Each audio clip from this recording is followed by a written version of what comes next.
Breaking news, paktay na endgame na ni PBBM at Tamba.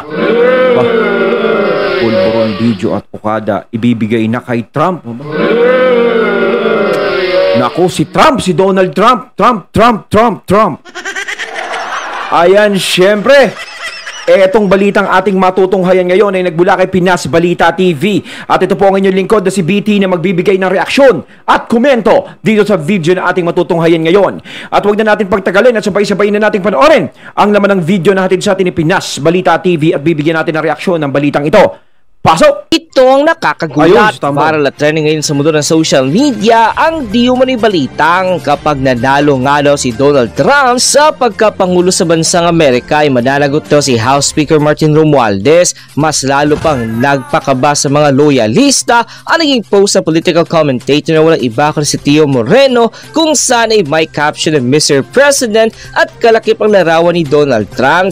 Kung namumula nga sa bansang Amerika ay namumula din di umano ang mga mata ng mga loyalista dahil nga projected winner na si Donald Trump sa United States of America. Oo, diba? Si Donald Trump kasi parang si FPRRD din. Kahit na pinag-iisipan ng kung ano-ano ng mga masasama, pero alam nyo, minamahal pa rin ng mga tao.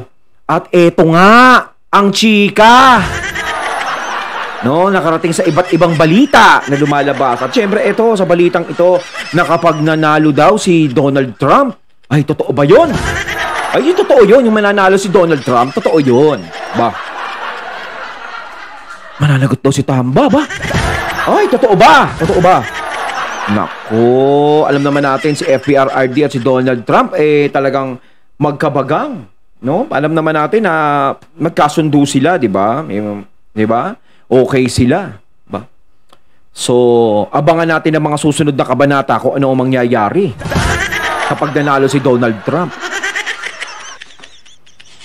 Kapag nanalo si Donald Trump ay isa lang ang kahilingan ng isang DDS at political commentator na si Chris Laureta Cho para kay Martin Romualdez. Ay nga sa kanya naging official post online, kung sino man ang manalo, ang request ko lang is ang imbestigahan si Romualdez sa heavy luggage bribery issue ng Okada, tapos dyan na lang siya ikulong sa US para peaceful na kami dito. End quote. At kaya takin mo sa US, no?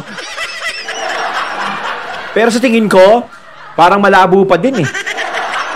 Ewan natin kung ano magiging aksyon ni Donald Trump kung sakaling siya yung maging presidente ng US, di ba?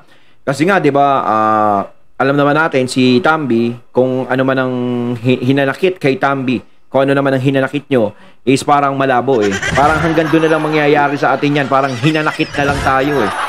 Di ba? Kasi alam naman natin kung sino padrino na itong tao na to. Di ba?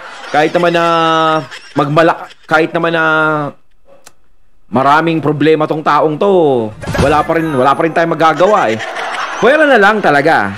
No, depende na lang talaga kung si Donald Trump ay siya mismo ang kikilos. Ang tanong, pwede ba siyang makialam dito sa problema dito sa atin? Hindi naman siya Pilipino, di ba? Presidente siya ng US.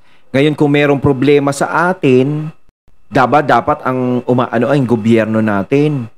'Di ba? Paano 'yan? Kaya nga ito, lakas ng loob na gumawa ng problema eh. 'Di ba?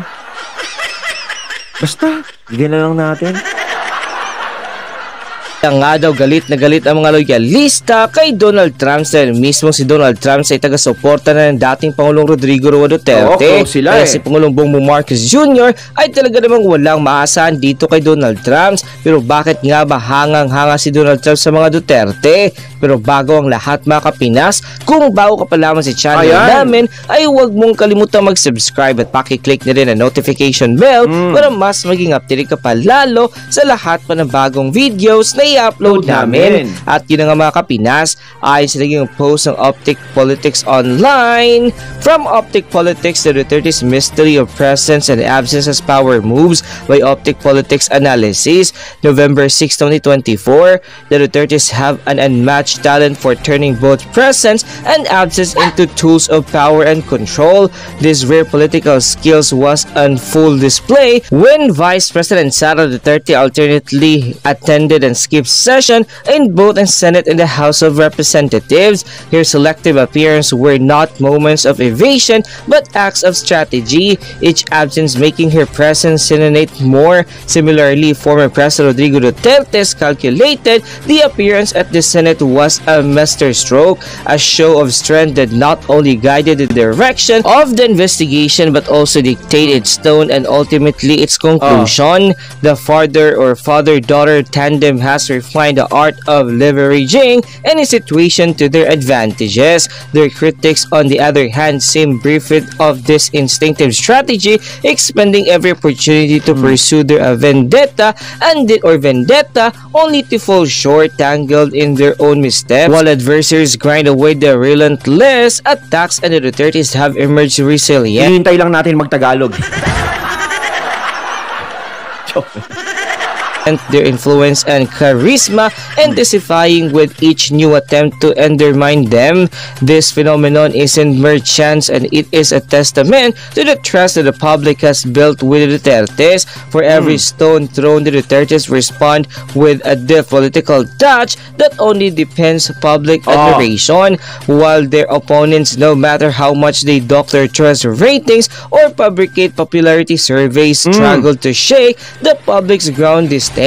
This is a battle that more the opposition pushes to tarnish the Dutertes, the more luminous and the Dutertes' image becomes the eyes of Filipino, solidifying their places as icon in the public's consciousness.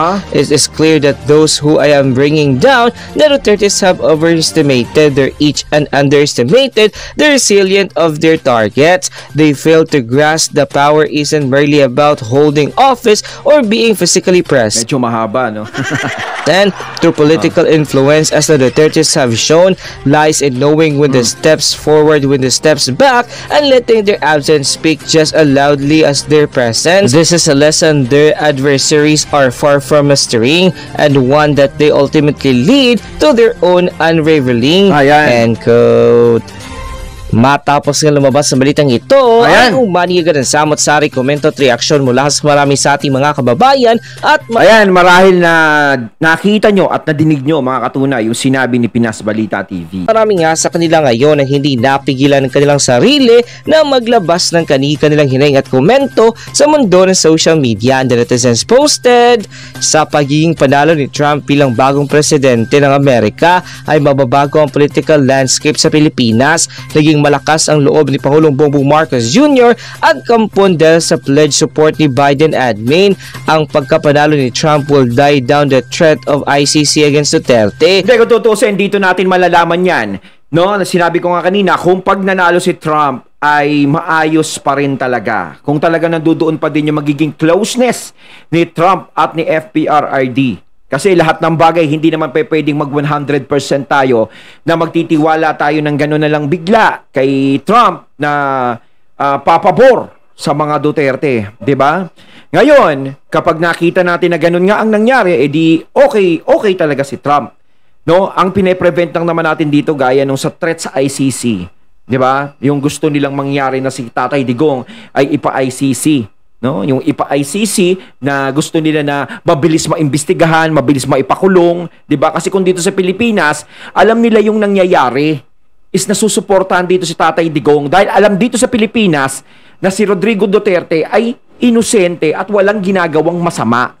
'Di ba? At alam na dito sa Pilipinas na tama ang ginagawa ng FPRRD, lahat nung ginawa niyang pagkilos ng panunungkulan niya dahil siya ay nagbibigay ng disiplina at katahimikan sa lahat ng mga tao.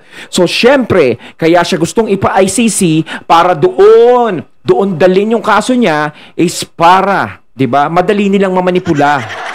'Di ba? Kasi wala namang alam yung mga Amerikano eh. Wala naman silang alam sa ginawa ni FPRRD kung bakit niya ginawa ang war on drugs, kung bakit niya pinatupad yun. Siyempre, ang iisipin lang nila, yung sasabihin, yung isusumbong ng nagsusumbong ni Bongbong. Diba? Yung iisipin lang nila kung ano yung sumbong sa kanila. Yung isang side lang ang iisipin nila. So, kung ipapaliwanag noon, ako si Digong, maraming inano yan noon, nung war on drugs, naging parang punisher yan, naging berdugo. Madaling mapapaniwala yun. Kasi wala naman sila dito sa Pilipinas eh. Kita mo nga yung mga Pilipino, di ba? Hindi naman nila makonsinte. 'Di ba? Hindi nila malason. Hindi nila mapaniwala na si Tatay Digong ay gumagawa ng masama. 'Di ba?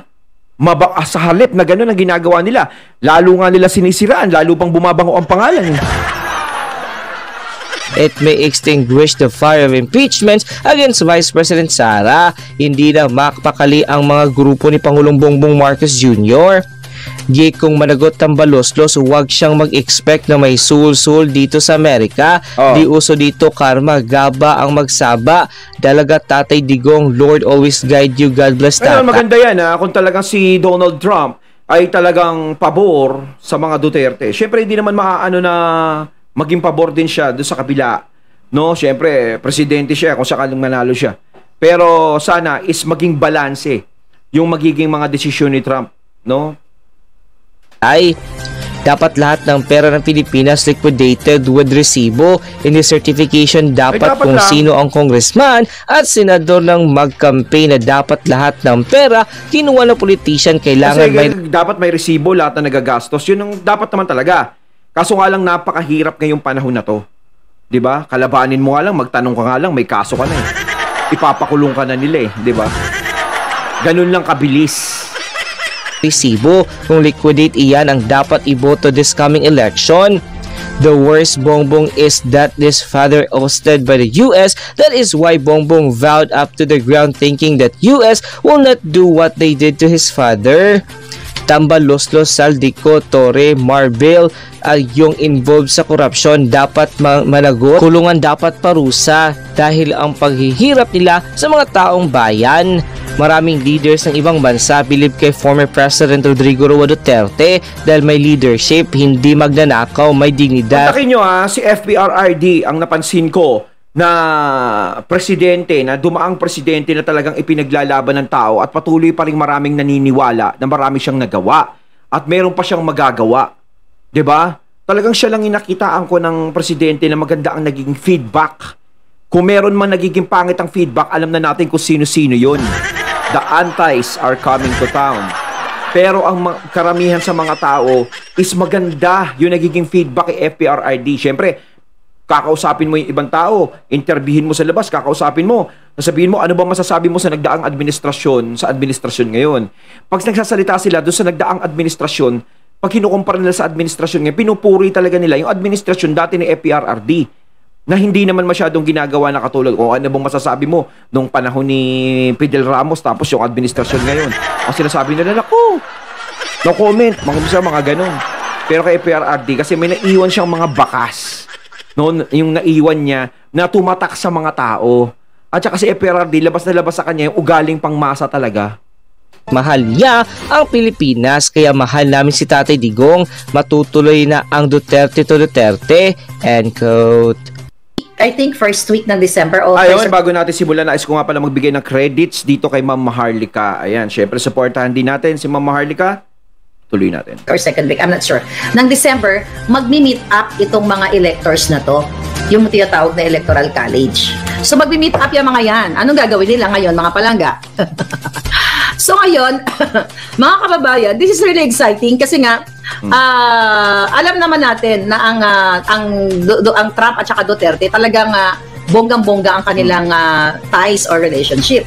So kaya nga ang mangyayari ngayon dahil sana magtuloy-tuloy pa rin yan. Projected pa lang naman ito, which is projected, hindi pa ito final dahil you know, magkikita-kita pa yung mga electors para i-certify yung kanilang mga mga boto nila lahat para i-present ito sa Congress sa January. I think first week ng January. So ito mga preliminary results pa lang ito. Pero makikita mo talaga na si Trump na ang nakikita mong panalo dahil nakuha niya yung 277 electoral. I think 280 plus na nga kasi late nga tong yung Associated Press na ito.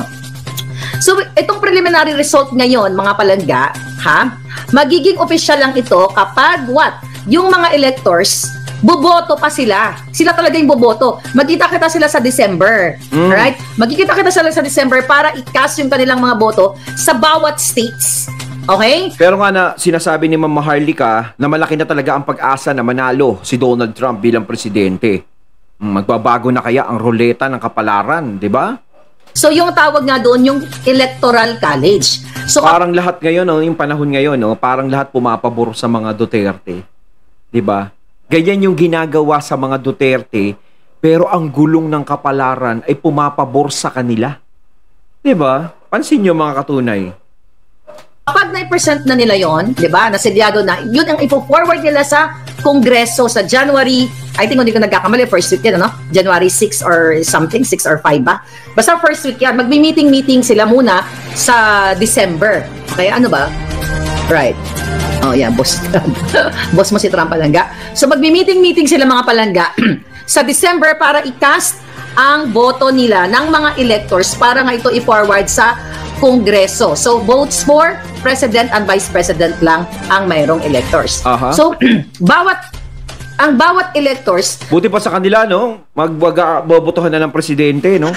Sana dito, no? Sa 2025 na lang, botohan na lang ng presidente. magpi-fill out din sila ng balota. So sila talaga yung boboto. Hindi pa to final. So sila talaga yung boboto para sa mga sa presidential candidate at saka sa vice president. So yun may ano din sila, may papers din sila nga, ano nila doon. Ika-cast nila yung kanilang boto at yun ay isi-certify. Okay? Isi-certify itong mga boto nila, isisilyahan ito mga kapalangga at ito ay nga ipapadala kay kanino? Kay Kamala. Ipapadala kay Kamala kasi siya yung siya yung president ng Senate, 'di ba? Dito sa Amerika, yung vice president is Senate president. So sa kanya ngayon ipapadala, 'di ba? Ang lupit noon, 'di ba? Alam ko na, gets ko na. Kala ko sino yung mami. So ang tawag doon ay, nabasa ko dyan kanina, congressional counting. So titignan nila kung tama ba talaga, 277, 280 ba ang nakuha ni Trump, 'di ba? Then kapag na-certify na nila mga kababayan na si Trump talaga ay nakakuha ng 270 votes, more than 270 votes, doon na magkakaroon ng inauguration. So ganun dito sa Amerika, hindi siya popular. But kaya tignan mo, nung panahon ni, I think noong 2016, although nanalo si Trump, nanalo siya, pero mas mataas ang nakuha ni Hillary na boto sa kanya in terms of yung number of votes. Tapos nung Al Gore and Bush, di ba? Si Al Gore mataas din, Google nyo na lang yan. Mataas din yung nakuha niyang votes, pero ang nanalo si Bush kasi mas maraming bumoto na electoral colleges. Okay. Ngayon, ano gagawin natin ngayon? 277 na yung kay Trump. Okay? Ang taas na. Ano gagawin natin ngayon? So, it's so interesting kasi sino ba nagkamala dito? Okay? Genuine peace from Trump. Sino binoto nyo? Parang 264 yata. No, late na yon. Splendid Vlog. 264. Ano yon? Delayed. So ngayon nakita ko na sa Associated Press 277. Actually, bago tayo nag-vlog, check ko, tama ka 264. Now is 277. Pero may nakita ko sa Fox News. Kasi iba-iba eh. Alam mo yung mga nagtatabulate yan. Ang tawag Iba dyan, yung election sa kanila, no? Kumpara dito sa Pilipinas, no? mga media like CNN, Fox News, Newsmax, nandiyan. Newsmax nga, nauna kanina eh. Tapos itong Associated Press. So, kitang-kita na panalo si Trump. Ako, actually, expected ko na eh. Actually, palangga tumaya ako eh. So, goodbye na si Biden dyan. Wala na. 'Di ba? Kapag si Trump ang naging presidente, no? Hintay na lang natin kung ano ang mangyayari. Yun na lang talaga eh. 'Di ba? Pero ako hindi ako masyadong nag-i-expect eh na talagang si Trump ganun pa rin magiging 'di ba? Mas maganda pa rin yung masaksihan talaga natin sa dalawang mata natin na talagang nanduduon pa rin talaga yung pagkakaibigan nilang dalawa ni Tatay Digong. 'Di ba? Siyempre si Trump kahit papaano, siguro magbibigay ng respeto 'yan sa kung sino yung administrasyon at presidente natin ngayon. 'Di ba? Pero nga naman, maganda nga naman na makita yung mga nangyayari dito sa bansa natin. 'Di ba? Yung mga umaabuso sa kapangyarihan nila ngayon. Yun ang pinakamasaklap eh. Yun ang nagpapahirap sa mga Pilipino talaga ngayon. 'Di ba? Yung tao nga na malaki ang nagawa sa mga Pilipino, 'di ba? Siya pa ngayon ang inaakusahan, siya ngayon ang binabato ng kung sino-sino. Siya pa ang iniwan sa ere, nilaglag. 'Di ba? Kung sino pa yung taong ganun. Ngayon, kung sino yung tao na nagko-crocodile dandy, naghahari-harian, siya ngayon ang maraming tagasunod. Ang saklap. Meron kasing app dito na Kalshi. Dumaan lang siya sa reel ko, nag-register ako, nag-enter ka ng Social Security and everything. Pwede kang mag-bet kung sinong gusto mong manalo.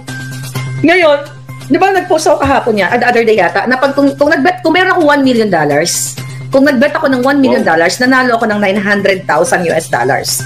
Kasi wala tayong $1 million. So yung binet ko kahapon, dapat magbibet ako ng $1,000. Ang magiging panalo ng $1,000 ko, maging 900. Okay? Kaso lang, nag-deposit ako dun sa, nag-transfer ako ng pera sa Kalshi app. Ang na-clear lang, 150. Actually 500 nung una eh. Tapos sinusubukan ko mag 1,000, ayaw talaga. So yung na-clear lang, 150 US dollars lang na naipusta ko. So yung panalo ko, okay. Pero makukuha ko pa yun kapag na-certify na si Trump. Hindi ko pa siya makukuha ngayon. Binahimin ng bala. Pwede kayo magpustahan. Sa 2028 kaya mga katunay, oh. Diba? At wait, hindi ko pa siya makukuha ngayon. Teka, here. Saan na yun? Okay, ito. So, yung 150 ko, ang magiging payout ko, 270. Kaya nakita nyo yan? Ayan, oh. 273. Ang tinaya ko dyan, 150. Okay, 123 na panalunan ko. So, yun. Okay, nabasa muna tayo ng comment. Sayang, hindi ko alam, may pustahan pala. Hindi ko alam kung pwede... At pala dito sa 2028, makipagpustahan din tayo kung sino magiging presidente. Basta tatakbo si BP Sara. Ang mga katunay, pusta. Itaya na, pati bayat lupa kay BP Sara. Oh.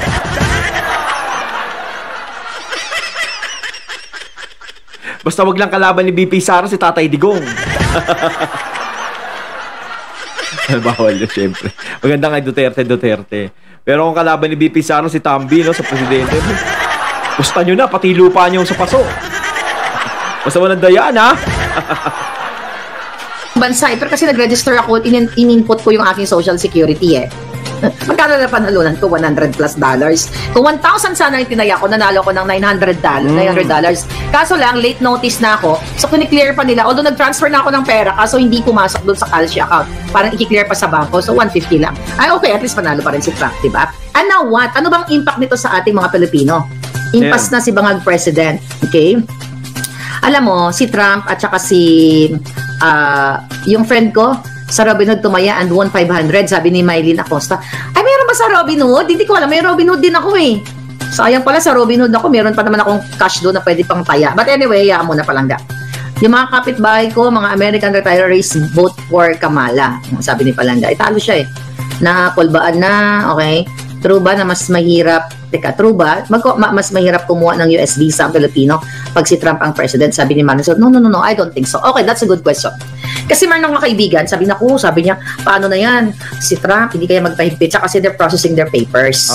Baka mamaya, natatakot siya dahil baka daw sa bus, irarandom sila checking and everything. No, kung nag-presidente na si Trump noong 2016, ginawa ba niya yan? Hindi naman, alam mo, mahigpit lang siya sa mga kriminal. Yung mga tumatawid sa border. Alam niyo kung gaano kahirap yung sitwasyon. Kung parang pareho nga sila ni Tatay Digong eh. Mga reels sa New York, ang sisigapan ng ang sisigapan ng mga tumawid sa border. Not only Latino, merong Middle Eastern, may Chinese, may halos lahat ng lahi. Pilipino nga lang wala na tumatawid sa border. Tayo lang talaga ang mga Pilipino talagang actually, mahal tayo ni Trump. Alam mo kung bakit? Kasi hindi naman tayo tumatawid sa border, sumasakay tayo ng eroplano. If you want to, i-process yung visa natin, dumaan tayo actually sa legal. Hindi tayo tumatawid ng border. So, ay sabi ko sa friend ko, huwag kang mag-alala, hindi mangyayari yun. Ang tatarget ng gobyernong ito, yung mga kriminal. Tignan mo sa New York, I don't know kung sa New York o sa ibang state na yun, yung mga, like Venezuelan ba yun or, no, not Venezuela. I don't know, may Chinese pa nga ako nakita doon eh. Chinese, I forgot kung ano ng mga lahi. Ang ginagawa ng mga tumatawid sa border, sila pa yung siga eh. Paano sila naging siga? Nambabaril na lang doon sa New York o sa ibang akyat bahay. Tapos may mga gang sila. Yun yung tinatarget talaga. Yun ang gustong mawala ni Trump. Ayon, at ating natunghayan ng video na nagbula kay Pinas Balita TV. At syempre natunghayan natin ang video na yon na si Ma'am Maharlika. Ayan mga katunay, anong masasabi niyo tungkol dito sa video na natunghayan natin ngayon at binigyan ng reaksyon? Ayan may magiging epekto ba sa atin ang magiging pagkapanalo ni Donald Trump bilang presidente sa Amerika? Comment lang po kayo sa comment box. So once again, I'm BT and I'm out. Peace.